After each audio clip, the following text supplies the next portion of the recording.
الحمد لله وكفى والصلاة والسلام على رسوله المصطفى.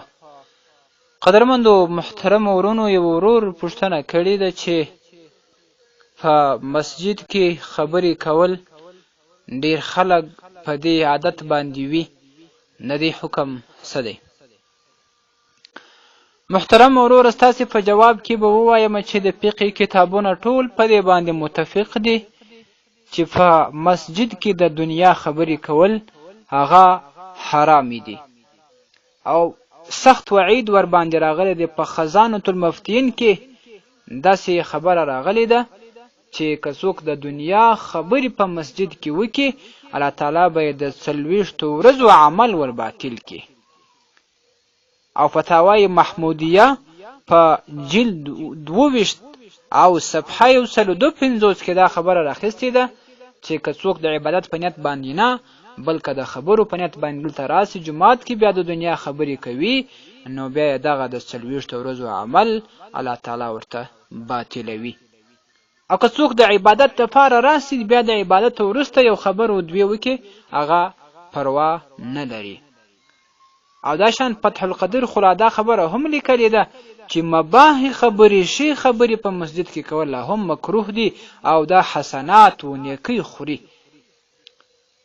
او خو بیا هم هغه دا خبره ورپسې زیاته کړې ده چې که څوک د عبادت لپاره جماعت مسجد ته راسي بیا عبادت وکړي، د هغه بعد یو څه خبره وکړي، بیا پروا نه لري.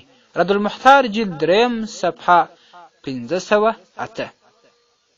او دا شان فتاوی لکنویه فتاوی لکنوی په نوم باندې هغه هم په صفحه 348 کې دا خبره لیکي چې څوک په جماعت کې کښیني هغه داسې دی لکه پر عبادت باندې چې وي، نو د دنیا خبرې کول هغه په اتفاق باندې د ټولو فقهاو ناجایزه دي.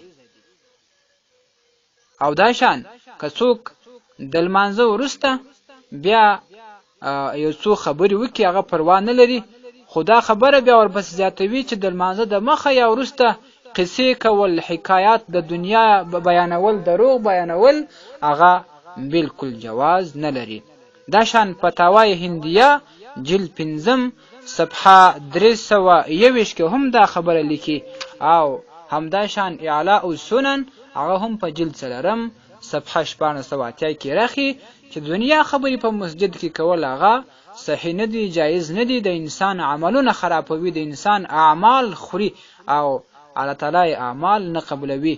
نو که د لمانځه وروسته یو 2 خبرې 3 خبرې وسي هم د دنیا خبرې نه بلکې د لمانځه په اړه باندې، د عبادت په اړه باندې، د نصیحت په اړه باندې، د امر بالمعروف په اړه، د نهی عن المنکر په اړه باندې پروا نه لري، البته که د دنیا خبرې وي هغه په جماعت مسجد کې ګناه لري.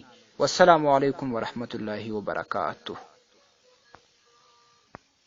ستاسې د اسلامي پوښتنو جوابونکی مولوي حکیم الله صابر الحنفي صاحب د پوښتنو لپاره د رابطې نمبر 002 314 و 88 440. والسلام.